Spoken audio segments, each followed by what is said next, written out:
Alhamdulillahilladzi an'amana bi ni'matil imani wal islami lillahi rabbil alamin.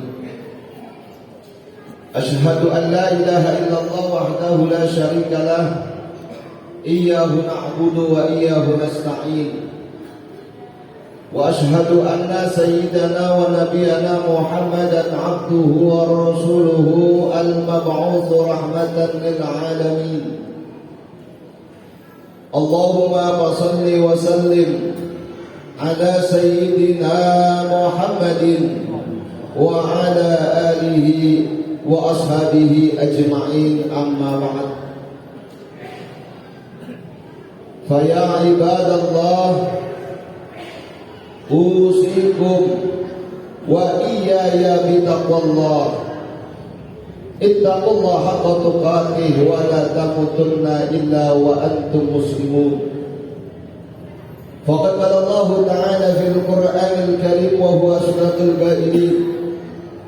A'udzu billahi minasy syaithanir rajim. Bismillahirrahmanirrahim. Ya ayyuhalladzina amanu taqullaha wal tanzur nafsum ma qaddamat lighad. Wattaqullaha innallaha khabirun bima ta'malun. Wa la takunu kalladzina nasullaha fa ansahum anfusahum ulaika humul fasiqun. La yastawi ashabun nari wa ashabul jannah.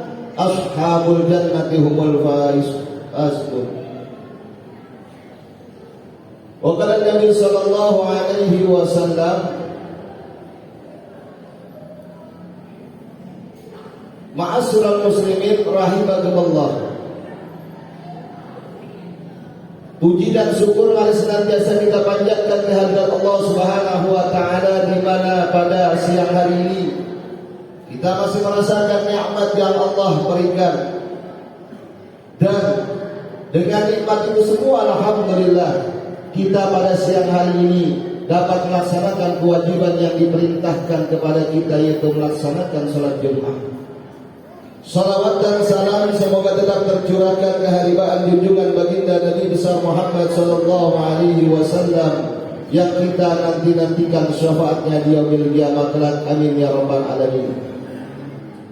Ma'asyiral muslimin rahimakumullah, bahwa perhitungan tahun dalam setiap tahunnya ada dua metode perhitungan. Yang pertama berdasarkan perhitungan matahari yang dinamakan dengan tahun Syamsiah al-Masih atau Masehi. Yang kedua berdasarkan perhitungan bulan yang dinamakan dengan Qamariyah atau tahun Hijriyah. Yang keduanya ini tentu harus kita akui bahwa memang di Al-Quran ada penjelasan-penjelasan tersebut tentang perhitungan waktu demi waktu tersebut, di mana salah satu yang sedang kita jalani hari ini adalah perhitungan tahun Syamsiah, yaitu dari bulan Januari sampai bulan Desember. Dan tentunya dengan tahun Masehi ini juga, tahun Syamsiah ini salah satu yang digunakan oleh ahli falak untuk menentukan waktu-waktu ibadah sholat kita yang berdasarkan pergerakan matahari. Dan di tahun Syamsiah ini atau Masehi ini kita sekarang berada di akhir tahun daripada tahun Masehi. Di tahun ini, di tahun 2020 akhir ini, kita akan menghadapi tahun yang baru, yaitu tahun 2022. Saat ini kita berada di tahun 2021, akan menghadapi tahun 2022. Apa yang harus kita lakukan? Tentunya yang harus kita lakukan adalah introspeksi diri di akhir tahun ini, di mana Allah jelaskan di dalam kitab suci Al-Quran. Allah gambarkan, ya ayyuhalladzina amanu taqullaha wal tanzur nafsum ma qaddamat lighad wattaqullaha innallaha khabirun bima ta'malun.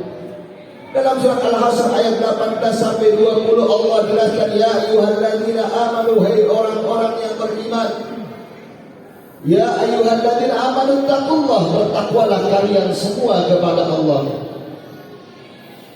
Wal tanzur nafsum ma qaddamat lighad, dan hendaklah setiap diri memperhatikan apa yang telah dia lakukan untuk hari esok, ai yaumul qiyamah, yaitu hari kiamat. Maka dari ayat ini dapat kita ambil kesimpulan bahwasanya Allah memerintahkan kepada kita untuk memperhatikan apa perbuatan yang sudah kita lakukan untuk nanti persiapan kita kembali kepada Allah Subhanahu wa taala. Tentunya hal ini merupakan introspeksi diri kita, dan pas hal ini kita lakukan ketika berada di akhir tahun untuk mengintrospeksi diri dari awal tahun sampai akhir tahun ini, sudahkah kita melakukan kebaikan kepada Allah Subhanahu wa taala? Berapa banyak dosa-dosa yang kita lakukan sejak awal tahun 2021 sampai akhir tahun saat ini, dan apa yang sudah kita lakukan untuk bertaubat kepada Allah atas dosa-dosa yang kita lakukan dari awal tahun tersebut. Maka Umar bin Khattab mengatakan, hasibu anfusakum qabla an tuhasabu wazinuha qabla an tuzanu wa ta'ahamul ardi akbari Allah. Umar bin Khattab mengatakan, hasibu anfusakum qabla an tuhasabu, maka hisablah dirimu, hitunglah dirimu sebelum Allah menghitung kamu. Wazinuha qabla an tuzamu, dan timbang-timbanglah amalmu sebelum Allah menimbang amal perbuatanmu. Wa ta'ahabul ardi akbari Allah, dan bersiap-siaplah menghadapi pengadilan besar di hadapan Allah Subhanahu wa taala. Mumpung kita masih berada di alam dunia ini, maka pertimbangkanlah semua amal-amal kita, hitunglah semua amal kita. Jika kita menemui dan mendapatkan perbuatan-perbuatan maksiat kita kepada Allah, perbuatan-perbuatan buruk kita kepada sesama manusia, maka mulailah perbaiki hal tersebut dengan cara kita meminta ampun kepada Allah dan memohon maaf kepada sesama manusia apabila kita melakukan kesalahan-kesalahan tersebut. Ya ayyuhalladzina amanu taqullaha wa tanzur nafsum ma qaddamat lighad wattaqullah. Allah memerintahkan lagi, ittaqullah, bertakwalah kalian kepada Allah, yaitu imtisalu awamirillah wa ijtinabu nawahihi, menjalankan perintah Allah dan meninggalkan segala larangan-larangannya.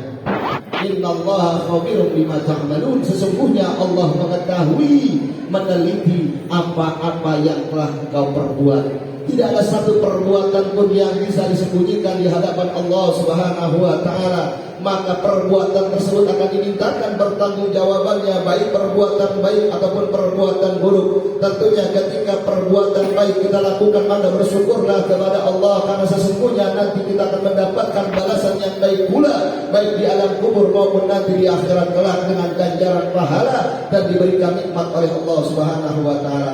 Namun bersedihlah, namun bertobatlah kepada Allah seandainya kita melakukan perbuatan-perbuatan maksiat, durhaka kepada Allah Subhanahu wa taala.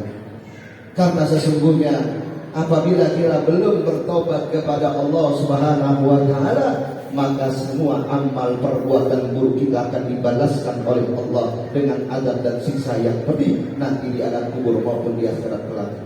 Namun dosa yang sudah kita taubati, yang kita mohonkan ampun kepada Allah Subhanahu wa taala, maka dosa tersebut tidak akan dimintakan pertanggungjawaban lagi oleh Allah Subhanahu wa taala, dan ini hanya bisa dilakukan ketika kita masih hidup di alam dunia ini.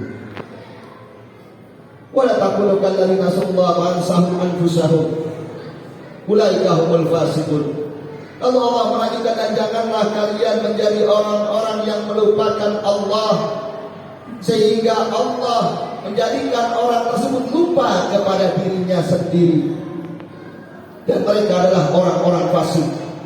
Ketika seseorang lupa kepada Allah, lupa bahwa penciptanya adalah Allah Subhanahu wa taala, lupa ketika dia diciptakan di dunia ini semata-mata untuk ibadah kepada Allah, maka otomatis dia akan melupakan dirinya.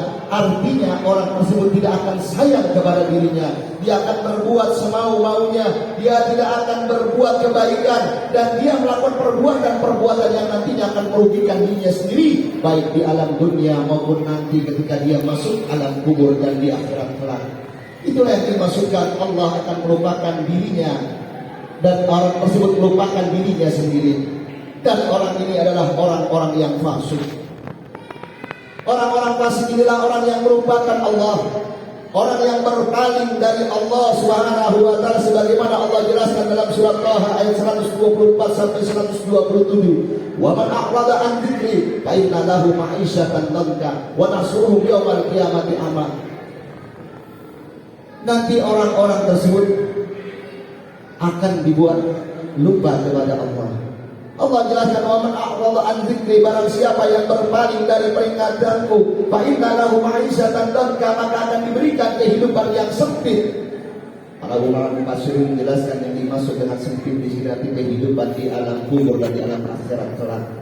Diberikan kehidupan yang sempit, diazab oleh Allah Subhanahu wa taala, jarak pandang di kuburnya hanya sebatas dia berada di tempat tersebut, dan kiri kanannya akan dihadapkan dengan api neraka yang bergejolak, yang membara, yang siap membakar dirinya.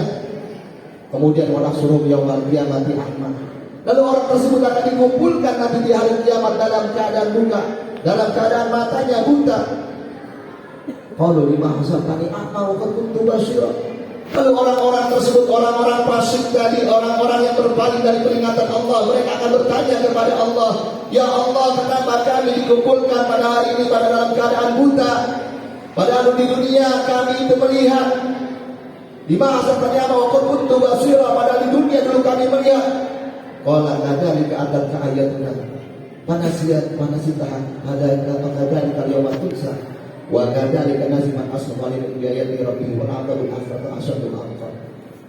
Maka Allah jelaskan, telah datang ayat-ayatku kepada engkau, namun engkau melupakan ayat-ayat tersebut. Ada perintah-perintah melaksanakan ibadah yang wajib, namun engkau tidak melaksanakan perbuatan wajib kewajiban tersebut. Ada larangan-larangan untuk berbuat durhaka, maksiat kepada Allah, namun engkau melanggarnya, engkau tetap lakukan perbuatan-perbuatan yang dilarang tersebut. Maka pada hari ini engkau pun aku lupakan. Dan itu merupakan dua kata di kalimat dosa. Inikah balasan bagi orang-orang yang melampaui batas dan orang-orang yang tidak beriman kepada Allah. Wala adzabul akhirati abqa. Dan sesungguhnya azab akhirat itu adalah azab yang sangat pedih, dan azab tersebut kekal abadi. Yang dimana kita tahu bagaimana dahsyatnya neraka jahanam, yang ketika kaki kita menginjak bara daripada api neraka tersebut, maka otak kita mendidih. Saking panasnya api tersebut sehingga menghancurkan seluruh tubuh kita. Lalu Allah jadikan lagi, Allah bentuk lagi sebagaimana bentuk semula, diadab lagi terus menerus dengan azab yang sangat pedih, dan rasa yang kita rasakan nantinya sama seperti kita merasakan sakitnya waktu di alam dunia ini. Na'udzubillah summa na'udzubillah min dzalik. Semoga kita terhindar daripada api neraka tersebut, amin ya rabbal alamin.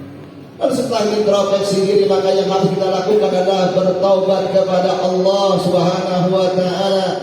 Hal ini sebagaimana Allah jelaskan dalam surat An-Nur ayat 31, wa tubu ilallah jami'an ayyuhal mu'minun la'allakum tuflihun. Dan bertaubatlah kalian semua wahai orang-orang yang beriman, agar kalian mendapatkan keberuntungan dari Allah Subhanahu wa taala. Karena perbuatan maksiat, perbuatan durhaka, perbuatan dosa yang kita lakukan di alam dunia, setelah kita taubati, maka Allah tidak akan membalas dengan azabnya di akhirat. Kesempatan hidup di alam dunia untuk bertobat kepada Allah, dan Allah akan menerima taubat hambanya. Innallaha yaqbalu taubatal abdi ma lam yughargir. Allah akan menerima taubat seorang hamba sebelum nyawa ada di kerongkongan. Maka mumpung hayat masih di kandung badan, kita masih hidup di alam dunia ini, maka banyak-banyaklah bertaubat kepada Allah.